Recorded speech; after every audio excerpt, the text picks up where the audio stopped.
Excuse me. How you doing? Glad you come by. Can I talk with you?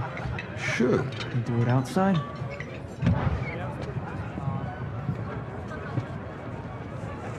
So you're going through with this? Yeah, I start training tomorrow.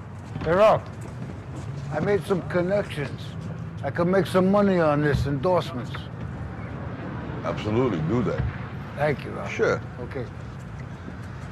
So you nervous about the fight? They're scared to death. You don't look scared? Well, you ain't supposed to. Then you don't have to do it. Yeah, well, I think I do. You know, living with you, it hasn't been easy. People see me, but they think of you. Now with all this going on, this is gonna be worse than ever. It don't have to be. No, sure it does. Why? You got a lot going on, kid. Oh, well, my last name? That's the reason I got a decent job. That's the reason why people deal with me in the first place. Now I start to get a little ahead. I start to get a little something for myself, and this happens. Now I'm asking you as a favor not to go through with this, okay? This is only gonna end up bad for you, and it's gonna end up bad for me. You think I'm hurting you? Yeah, in a way you are. It's the last thing I ever wanted to do. I know that's not what you want to do, but that's just the way that it is. Don't you care what people think? Doesn't it bother you that people are making you out to be a joke and that I'm gonna be included in that? Do you think that's right? Do you?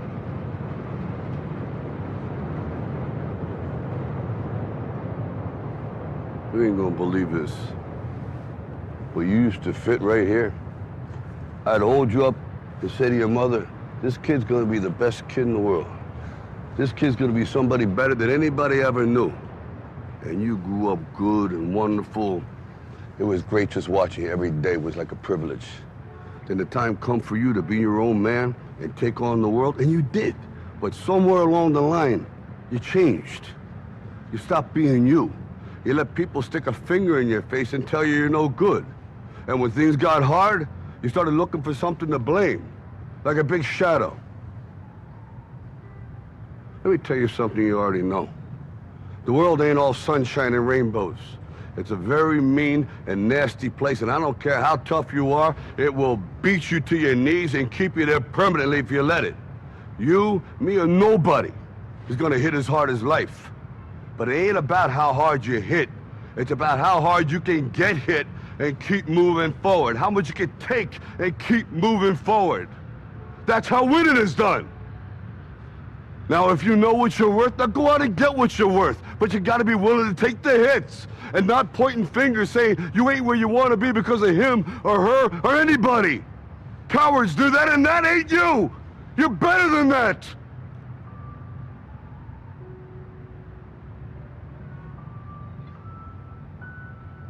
I'm always gonna love you no matter what. No matter what happens.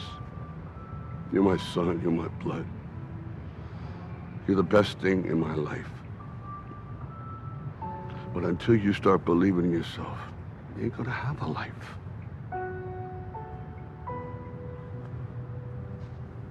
Don't forget to visit your mother.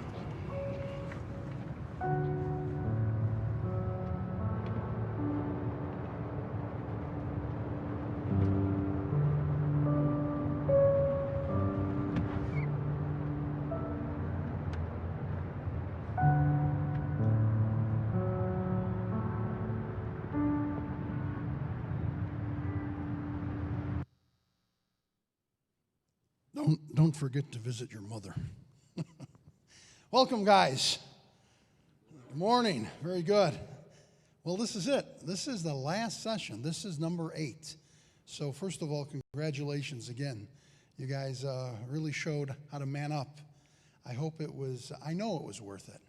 So I just want to say again, congratulations. So it's appropriate that we end with Rocky because we started with the scene from Rocky. And you know, that movie is chock filled. In fact, that series is chock filled with nuggets of wisdom. So let me ask you a question. Do you think that speech was inspirational that Rocky gave his son, or do you think it was motivational? Interesting. So here's the thing. You have to know the difference between motivational and inspirational. So motivational is something or someone, an external force that pushes you, okay? So it's almost like a motivational speaker. You can go to a motivational speaker and you can feel all giddy and crazy for 40 minutes when he talks and he's pushing you. And then you wake up the next morning and it's like, wow, I just wasted $249. Nothing. Inspirational comes from inside. So you can actually find someone that inspires you to breathe life into you. You know, if you look at Rocky, he always had a trainer. But the only difference with his trainers were they were inspirational. Mickey, his original trainer, actually breathed life into Rocky, breathed life into him. So in fact, he put together a success plan with him, not just in the ring, but in life. So let me ask you, do you have someone in your life that breathes inspiration into your life? Can you be that guy that breathes inspiration into someone else's life? That's what we're going to talk about today. We're going to talk about, John's going to teach about inspiration and how we can harness that and how that is God-breathed. So it's really a great conclusion lesson. Let me tell you a little story. When I was a young boy, I was about 9 or 10 years old, and this is about inspiration. I was home and my dad said, hey, let's take a ride. I said, okay. So we got into his junk car, and I always hoped that it would start. You see, my dad was a garbage man for the city of Chicago. Now, he was a garbage man before these machines. So if you guys remember, some of you might remember, this is when there were really 55-gallon drums, and guys had to pick up the drums and dump them into the truck. It was funny because in school, they would always talk about different jobs and occupations that the kids had, and I was always kind of embarrassed to say my dad was a garbage man. And it was funny, people said, oh, that's a good job. I thought to myself, that's a good job? You know, my dad would always joke. He says, it pays pretty good, plus all you could eat. And that's a joke. You could laugh at that. So we took a little short drive, and he pulls up to this closed hot dog stand. It was only 10 minutes from our house. And he parks, and he looks in it, and he goes, come on. And we walk up to the windows, and we're looking inside. I don't know what we're doing. And after about 10 minutes, literally 10 minutes, he goes, what do you think? I'm not going to get a hot dog. I don't know. It's closed. He goes, I'm thinking on opening this stand. I was a young kid, but I always was an entrepreneur. I thought, Dad, that would be a great idea. I'd work it, and I'll quit school, and I'll work it. He said, it's not going to be hot dogs. I want to sell the Italian beefs that I grew up on, our family recipe, and our Italian sausage, and our pizzas. It'll be like a little Italian place in the neighborhood. I thought, wow, that's a great idea. So we got in the car, and I'm telling you, my dad's eyes lit up. He was so excited. And we got home, and he started to share his vision with my mom. Now, don't get me wrong, my mom was a great woman, lover, wonderful mother. But she started to say, Pete, are you crazy? We don't have money for that. You don't know how to run a business. There's all sorts of things that we can really hurt the family. You can't quit your job. We need your job. We need the insurance. We need the pension. And all of a sudden, I saw the light from my dad's eyes just slowly fade away. Because he knew the next day, the next week, and the next year, he's got to go behind that truck. But what if my dad had someone that breathed life into that idea, that was a mentor, that said, Pete, let me explain to you how to do business. Let me explain to you how you mark things up and where you get insurance and how this works. Let me explain to you, let me be your coach. Let me be your mentor. What could have happened? My dad always wanted better for him and his family, but he didn't have that life of inspiration. Now, I'll tell you, we can pretend, but this was before Portillo's. Can you imagine if that was my pops? The recipes were always better. Portillo's went on to sell his company for $1 billion. I'm a businessman, so that's my take. But a lot of different things happen from that individual that either you should be looking for or you should be. This is a great lesson. This is a great final lesson. So please help me welcome my rabbi, John Bell.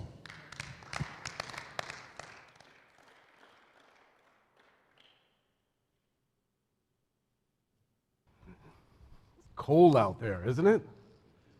Put the warm pillow jacket on today, right? It's not going to get any better.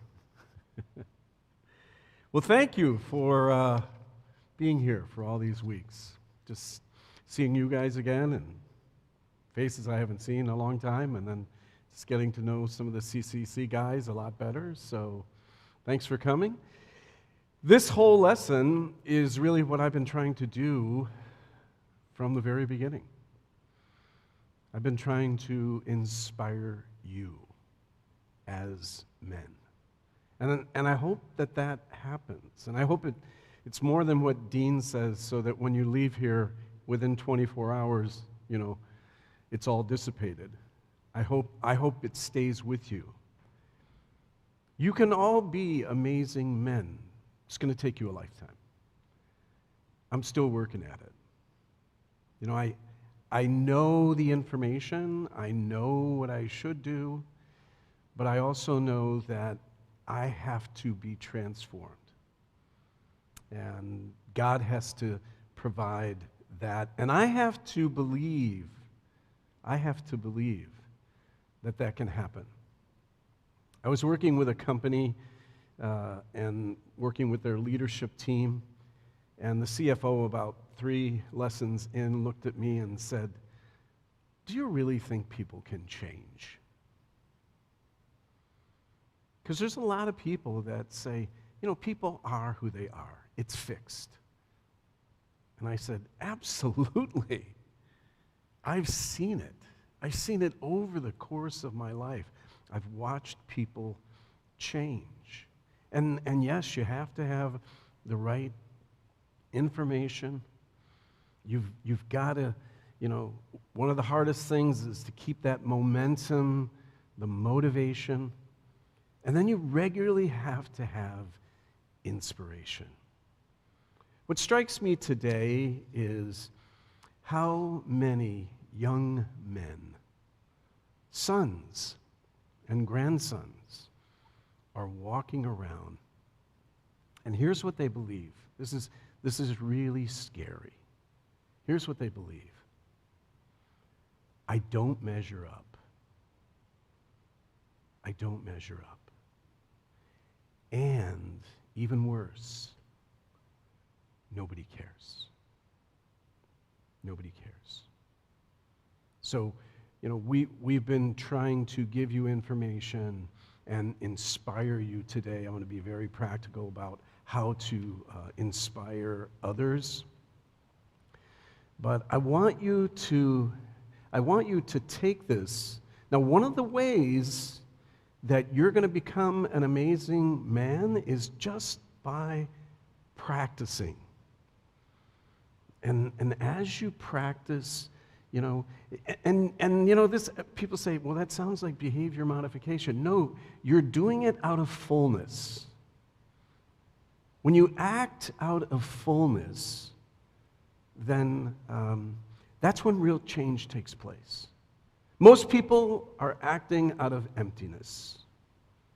And here's the difference. When you're acting out of fullness, you're doing it for the benefit of other people, for the sake of God.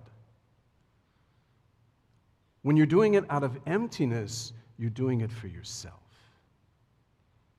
So we want you to be a mentor for the sake of yourself. And by the way God set the world up, when you do that, the return back to you is even greater.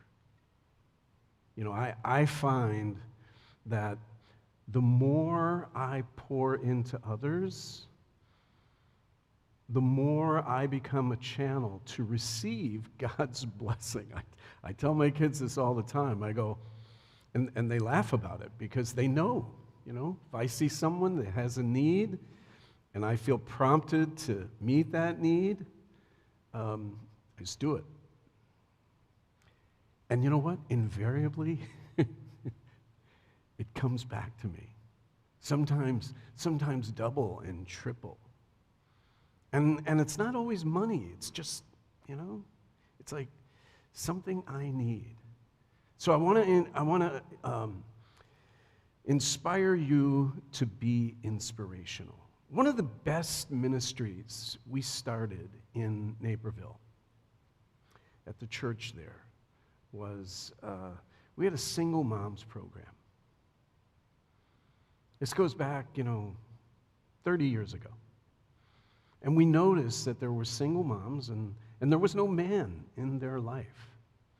So we actually set up on Saturdays, single moms could bring their kids, drop them off. There were men who would spend the day with them. It was like once a month, maybe twice a month. But they'd spend the day with them, just having that father influence, that man influence. And it was one of the best things we ever did.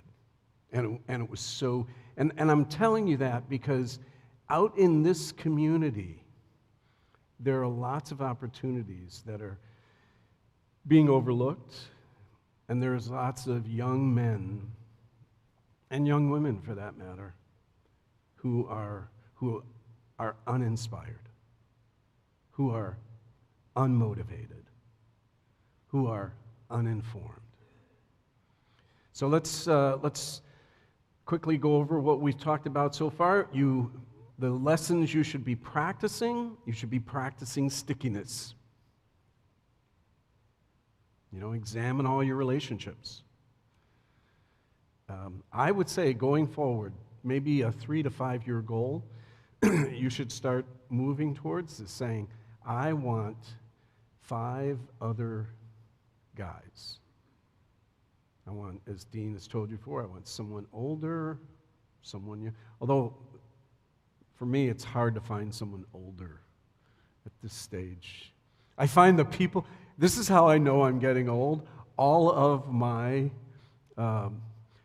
the people that inspired and motivated me, my mentors, they're dying. Which means I'm moving into that role. But you want to have somebody older, somebody younger. Even a junior or a high schooler or a senior in high school, someone in college, and put that group together and create a multi-generational group. And then, just start by getting together and talking about. I'm going to give you some things you can talk about even today.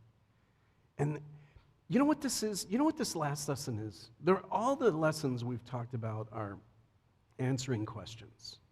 Like the first one, Sticky, how do you relate to other people, especially men? Inspirational, how do you navigate your way through life? Gritty, how do you fight the good fight? How do you get back up? How do you make a plan and see it all the way through? Protective, what kind of a leader are you? Magnetic, what kind of a lover are you? Today, we're answering the question, and this is a big one, but because now we're talking about your whole life.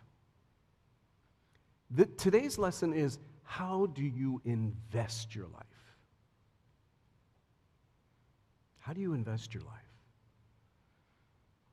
You know what you're going to leave behind? You're going to leave behind the people that you've poured your life into. That's what you're leaving behind. So you know? And some of you, you may say, well, I haven't had an opportunity, or I don't see the opportunity for that. Listen, make yourself available. Start offering it to God. We can talk practically, maybe even in the community, how to do those kinds of things. But you know, there was a man he was like 55, and he had lived a very selfish life. And then he experienced a radical transformation, and he began to pour his life into others. And he only lived for like 7 more years. But at his funeral, hundreds of people showed up. Why? Because they wanted to honor them, because he had poured his life into them. So let's start with the definition again. An inspirational mentor is a man who breathes life into others, especially young people.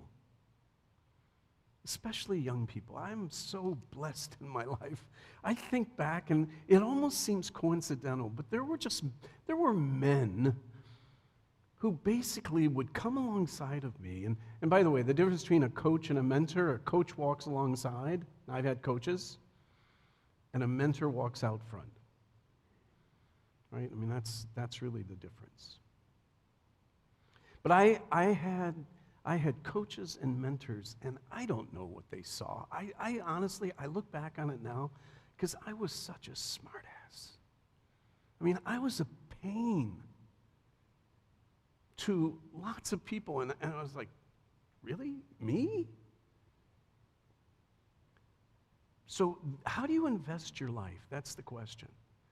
And everyone here can invest their life, every one of you. And maybe you're believing that lie that you don't measure up and nobody cares. He calls out the best in them, and his affirmation gives them confidence to try and endurance to persevere. You know, people saw things in me that I didn't even know about. and they pulled it out of me. He doesn't always tell them which road to take. That's not the goal. You don't have to have all the answers. But he asks powerful questions. I'll tell you about that in a minute, about the journey. He models relationship, joy, and how to endure hardship well. That's what, you know what men do? We teach our children how to suffer well.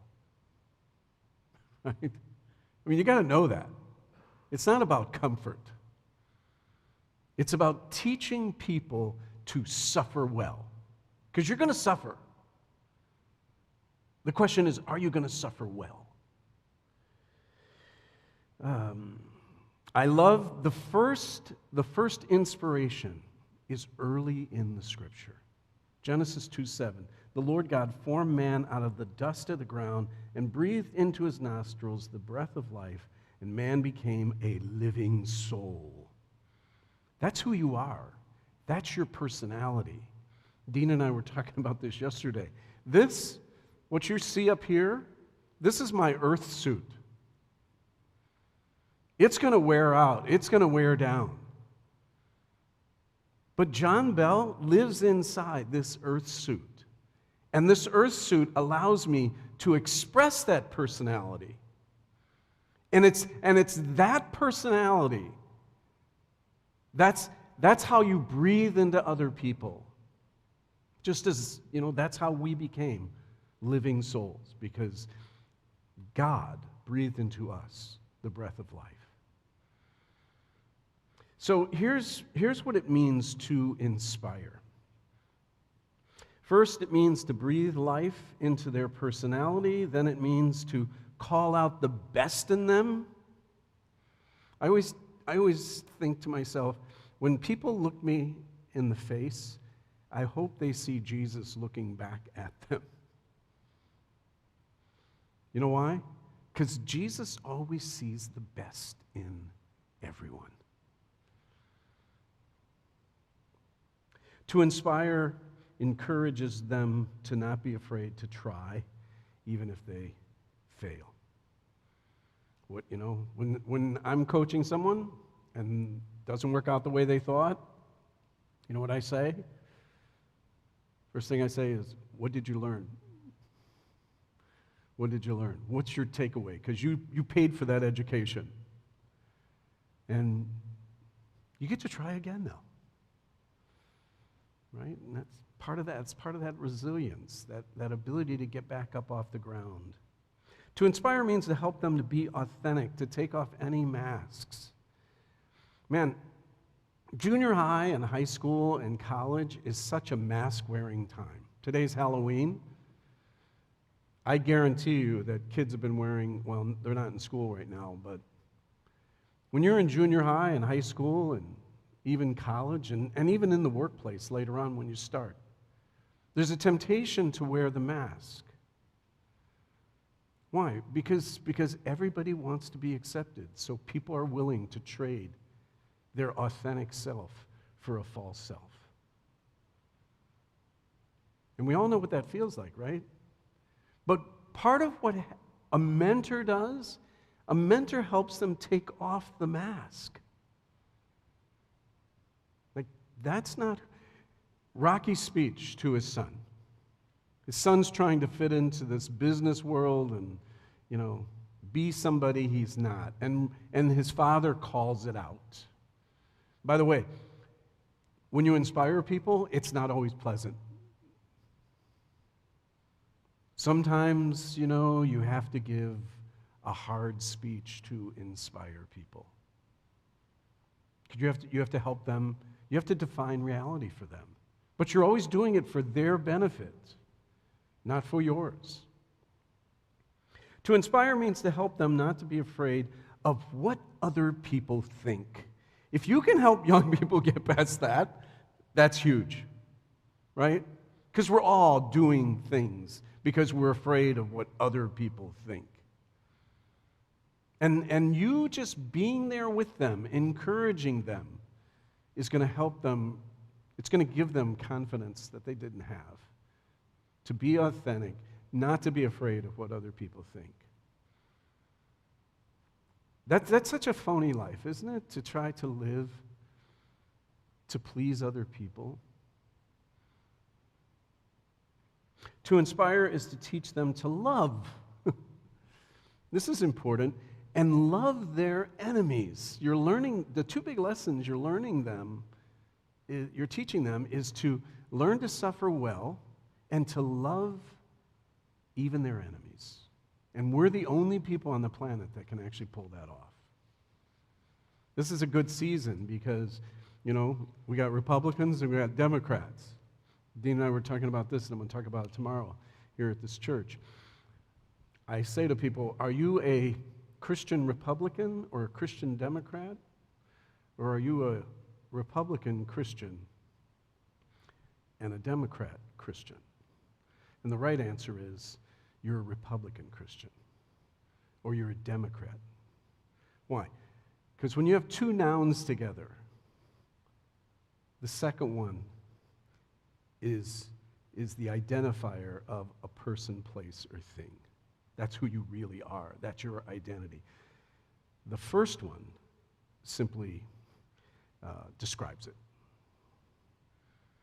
And I said to Dean, I said, here's the difference between Christian Republicans and Republican Christians. Republican Christians can love their enemies. Why? Because they're Christian. That's their identity. To inspire is to teach them to dream. To inspire, and I'll tell you a little formula for that. To inspire is to give them hope. Again, lots of hopeless people. And here's what hopeless feels like. Things are never going to change. Kind of what Dean's father must have felt like. Like, things are never going to. What happened is he lost his hope. He was dreaming, and he lost his hope. Why should you be inspirational? Because young people need coaching and mentoring. That's why. There's a great need out there. There's a huge need out there. Here's the big reason. It's the destiny you were designed for. Men were designed to be a source of life for their children and then for young people who need their help. That's what we're here for. That's the man who doesn't discover that. Every man who does not give life to children and young people will remain unfulfilled and miserable, no matter how much so-called success they attain in this world. They will be miserable and unfulfilled, and they'll die empty. The man who lives to be a consumer will die with the most toys to be fought over by his heirs.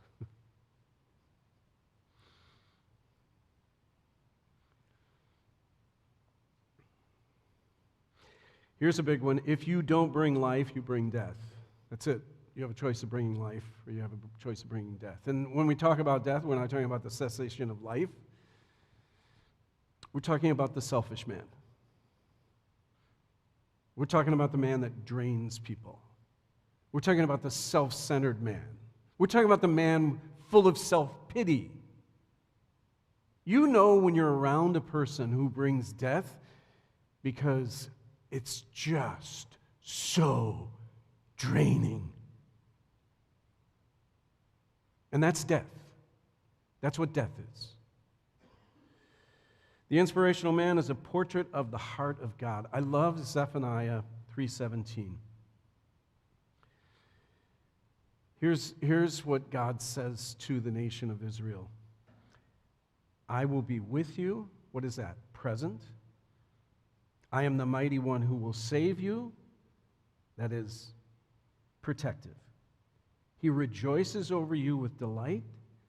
That means that they feel special and attended to.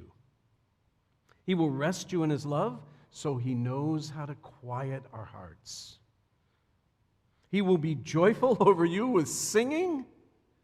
So it's a mentor and a father and a grandfather who just enjoys them. He will gather those who mourn. He will gather those who mourn at the appointed feasts. And what does he do there? He comforts them. So these are all the qualities of what happens when we're inspirational. We are portraying the heart of God. The other way to portray yourself is out of hurts. I make it very simple. Life, death, heart, woundedness. How can you be inspirational? Well, as we've gone through this series, I hope you have done some investigation into your own heart, and you have started repair. And maybe it starts with all the relationships in your life and asking this simple question: what do I need to do to repair this relationship? And it might be as simple as, I'm sorry.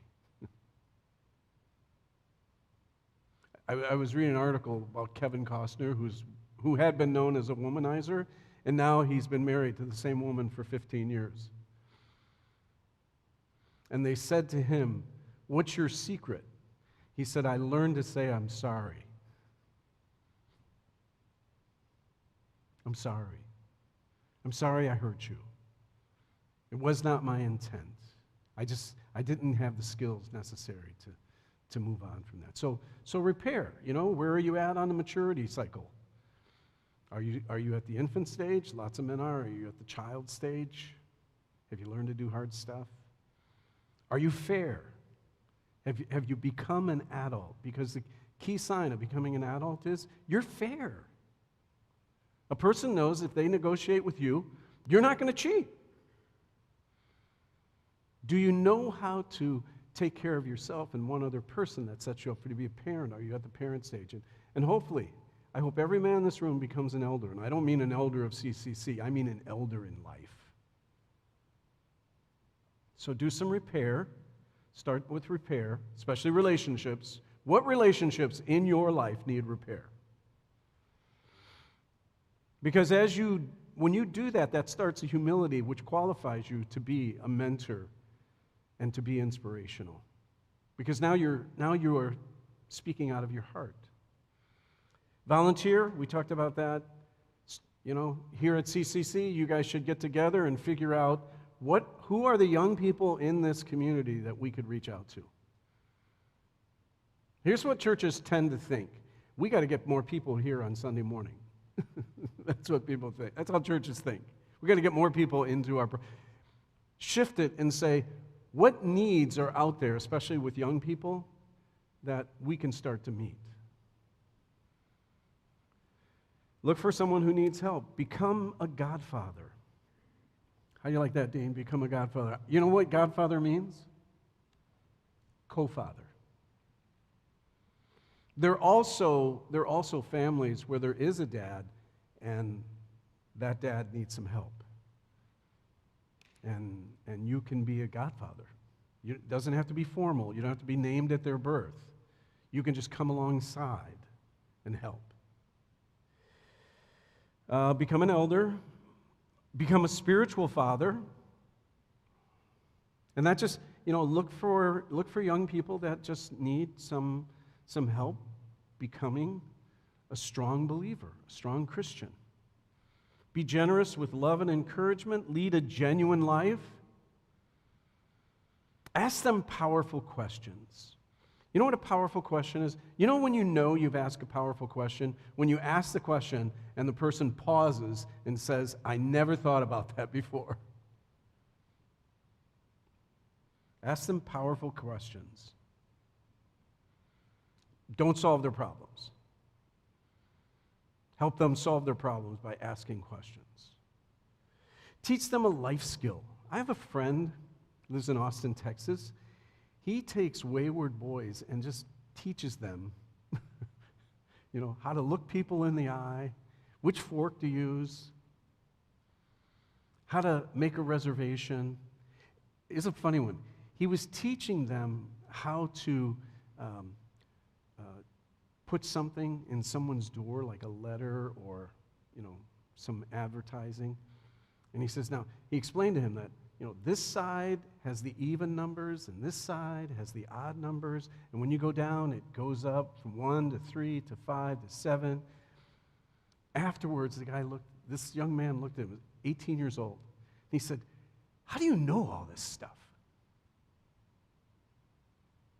It's just life skills, right? It's life skills. You could teach them about how to be an amazing man, how to be resilient.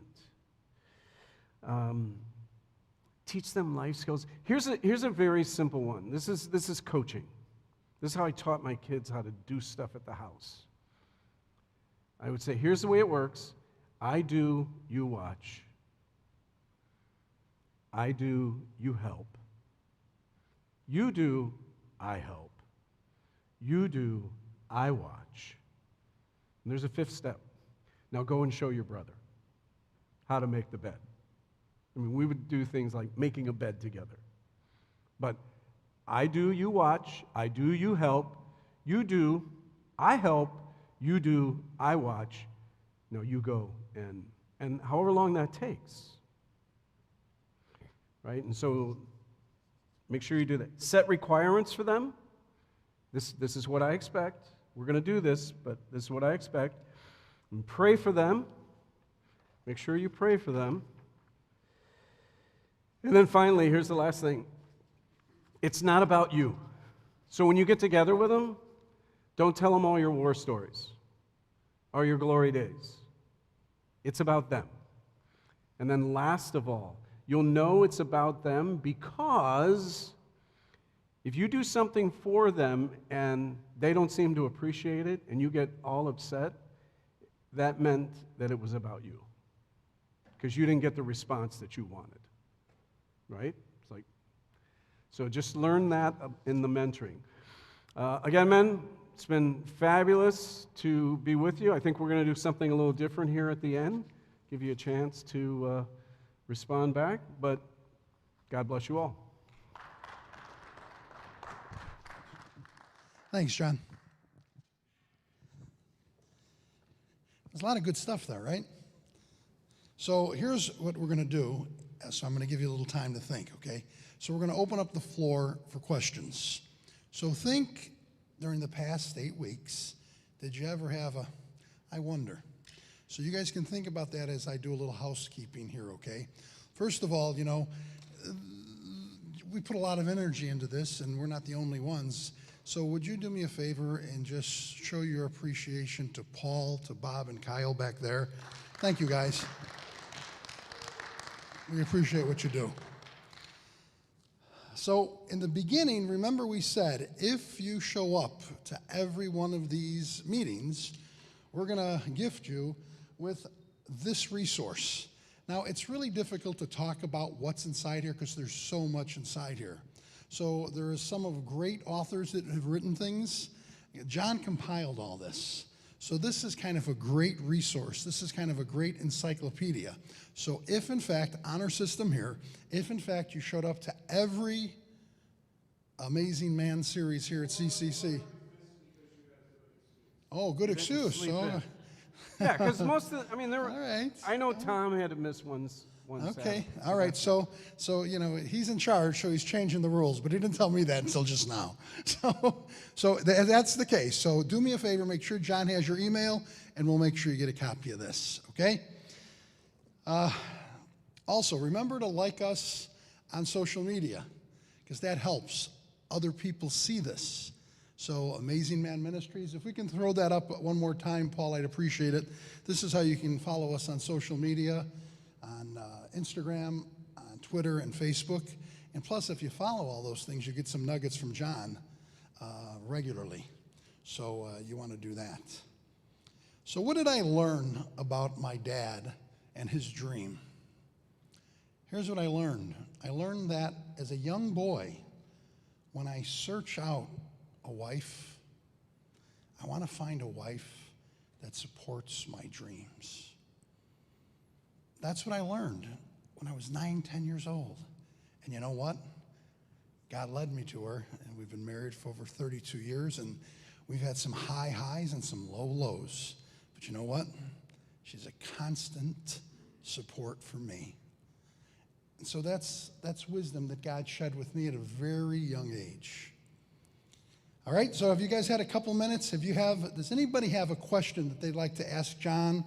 Again, a lot of years of intelligence here. You can really draw on this. So any questions? For social distance, we'll ask you to stand up and shout. Normally when we do this, I'd always go through the audience and share the mic, but anybody? Yes, sir.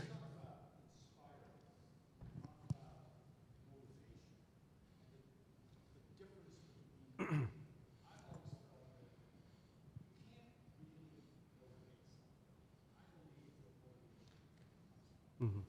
You can pull it out. So here's the question.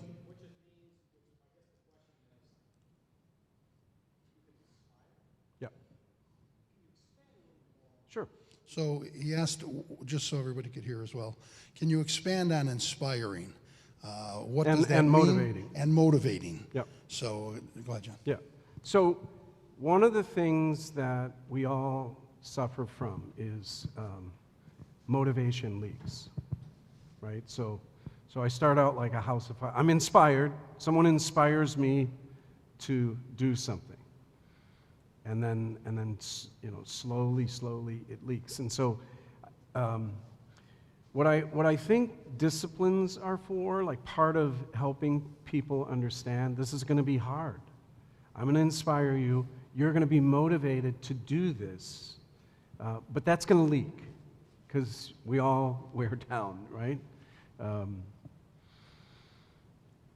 acronym HALT.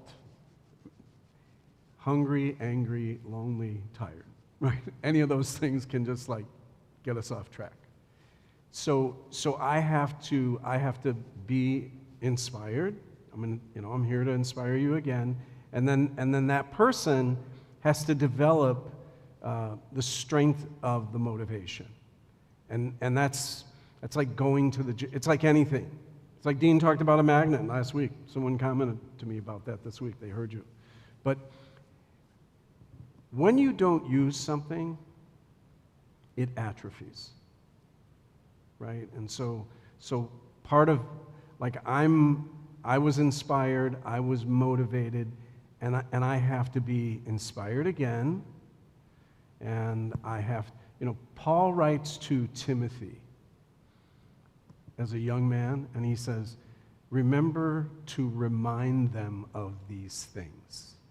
So I want to put myself in a path to be inspired and be motivated. And then I want to strengthen my own. I want to build up my motivation muscles, my joy muscles, all those things. All the things that I want to have. All of, I want to build up all these muscles. And they're all internal. They're not, it's not physical. So it's, the more you do it, the stronger you'll get at it. That's all. And also just understand that some people have never been motivated before. I had the blessing at our church in Naperville again of, there were some people that we put them on staff, and we would always start them at like quarter time, and then if they did good, halftime. We would keep getting until we had like a full-time person, and I just saw people blossom. I mean, that's the joy of being a mentor and a coach is watching other people blossom. So. That answer your question? You got a follow-up? Okay. Anybody else? Any questions? Yes, sure. Go ahead, Bob.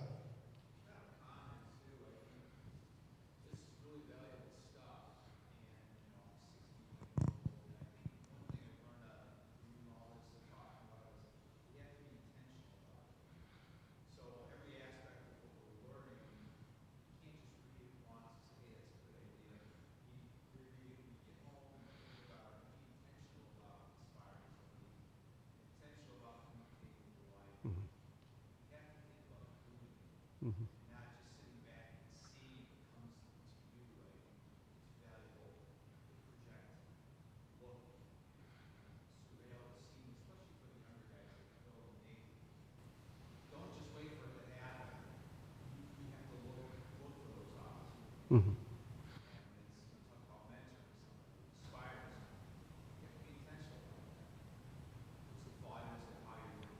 Mm-hmm. Mm-hmm. Yeah, you can't just like flip the switch, right?